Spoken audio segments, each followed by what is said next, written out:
Hello everyone at the Minecraft universe, this is Jason, and welcome back to another Snapshot video. So, in this Snapshot, there are a lot of cool changes that are going to be coming up in 1.4. So, one of them being that villagers can now be infected by zombies, changing the villager's skin. So as you can see right here, if I destroy this fence, the zombie will go for the villager like normal. But once the villager dies, he will transform into a zombie himself, it's funny because his skin stays the same, it's just that he's zombified. So, basically at nighttime when zombies are loose and there's no iron golem to be found, then it's bad luck for the villagers because those villagers are definitely gonna die. Now, I don't know, oh, that was lucky. That was weird. Sometimes you use the spawn eggs and they actually become a zombie villager, but for some reason there is some sort of bug where spawn eggs have like, they usually don't work on villagers. I don't know why. Sometimes it just changes, but I mean, see, look, now the zombie infection is spreading, and yes. So basically what you just saw when that first guy got killed right here and he did not get infected, that is actually, I don't know, that I guess it doesn't happen all the time or something, because it just doesn't happen sometimes, but yeah, usually they will get infected though. So anyways, here's a villager, and let's see, we're going to talk about the new trading system they got. So villagers will now like and dislike you depending on what you do with them. So they could dislike me if I hurt them. So I punch them, as you can see it's a little heart, and it's like breaking. And the more you do that, the bigger chance they have to just refuse to trade you anything at all. So, and then if I punch him, okay, well, usually when you're attacking villagers nearby other villagers, those other villagers will also dislike you for actually hurting their friends and stuff. So don't do that. And anyways, you trade them, and then the more they like you, so let's get some actually cooked fish.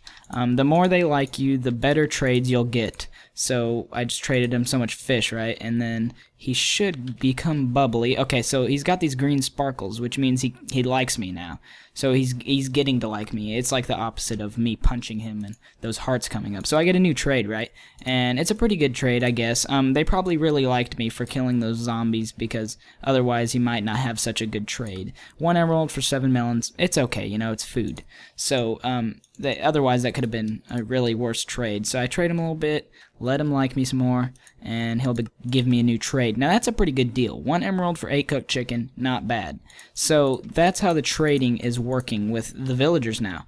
The more they like you, the more they will trade you better things.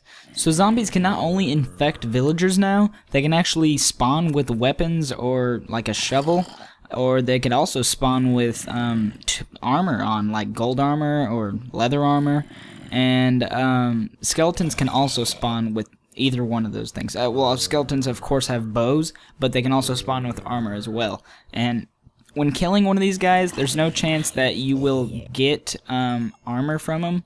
The armor can also be enchanted, so they could definitely be even harder. So, but there's no chance really that you'll get that armor. It's just they have it, so they're harder, and there's probably a slim chance that you'll get the armor that they're wearing. So zombies can not only infect villagers, but they can also infect baby villagers. Now, I couldn't find any myself, and they are a little difficult to find running around, but if they do infect baby villagers, they do look like this image popped up right now, because this was actually the image on the Minecraft forum.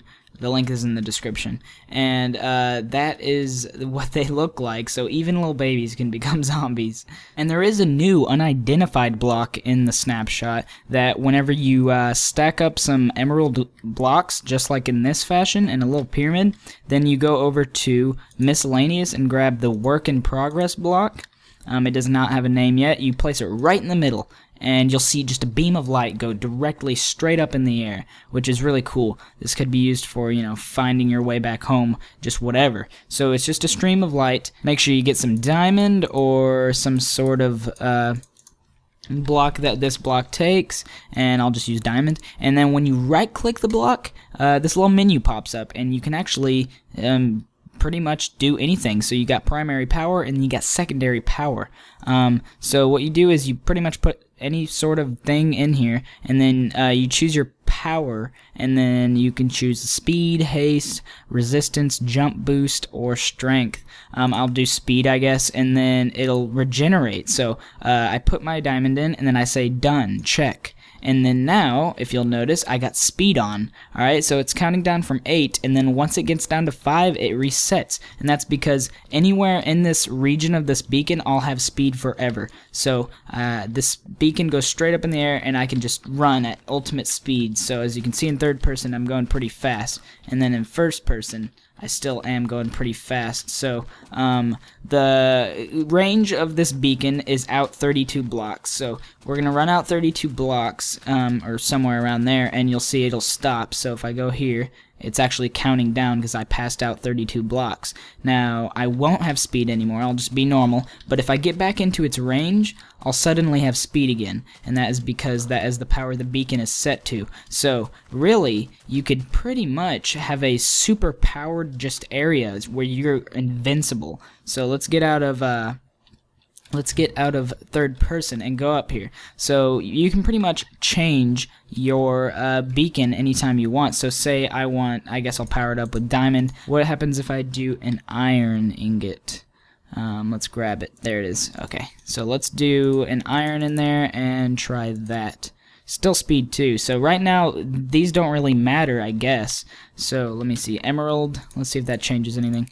We'll do emerald, throw that in there and change it. So speed 2, everything is just whatever it is 2. So right now it doesn't matter what you put in here, it'll just be the same. So yeah, you can pretty much change it up and then click done, and then it has been applied to you. So let's do, now I'm on strength, so once speed, actually it just applied, so now I guess I'm super powered. So let's go to this pig over here and pretty much kill him, as long as that's not 32 blocks away, which it might be, but I think we're good. So anyways, you're just stronger. That is the new unidentified block. It's really weird, but it's really cool. It's fascinating. So that is that block. Now on to the other new block. And the last new feature of this snapshot is the command block. Now this block, it does not exist in the creative menu. So what you gotta do is you gotta type /give Truemu, which is my name, 137 is the ID. Now the little block will pop out and it's called the command block. So you place it down and then we get some redstone stuff. So let's get some dust and then let's get some pressure plate.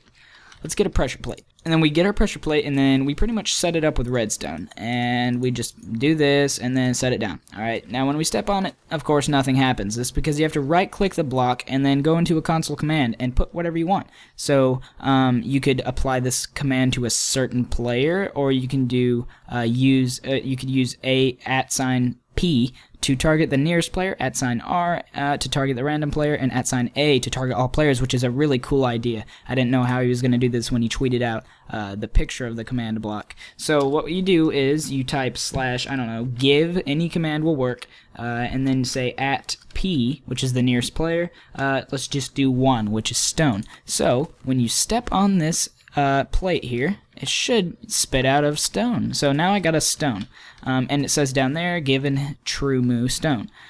So you can just keep doing this and it'll keep giving you that command, which is really cool. And you can pretty much do this with anything. So let's do /time set, let's do like 14,000 so we can see the change. So that's 14,000. When I step on it, sets the time to nighttime. So yeah, let's do time set and set it back to daytime, and then once that is done, this is pretty much it. This is the command block, and it was kind of made for the adventure mode, and now 1.3, which you can actually change into using the commands. Adventure mode is where you only interact with the environment and chests and stuff. So it's really for map makers, and map makers are going to make some great stuff with this block, because I can tell already these maps are going to be really great, and I can't wait to play them. So that's going to be awesome. Now that is it for this snapshot, really. All these features are meant for 1.4, and yeah, we are ready to start doing some more snapshots. So I'm glad I got to do this video. If you guys enjoyed, leave a like, and we'll do some more snapshots soon, every week hopefully, if they come out with them. So yeah, I'll talk to you started later, and see ya.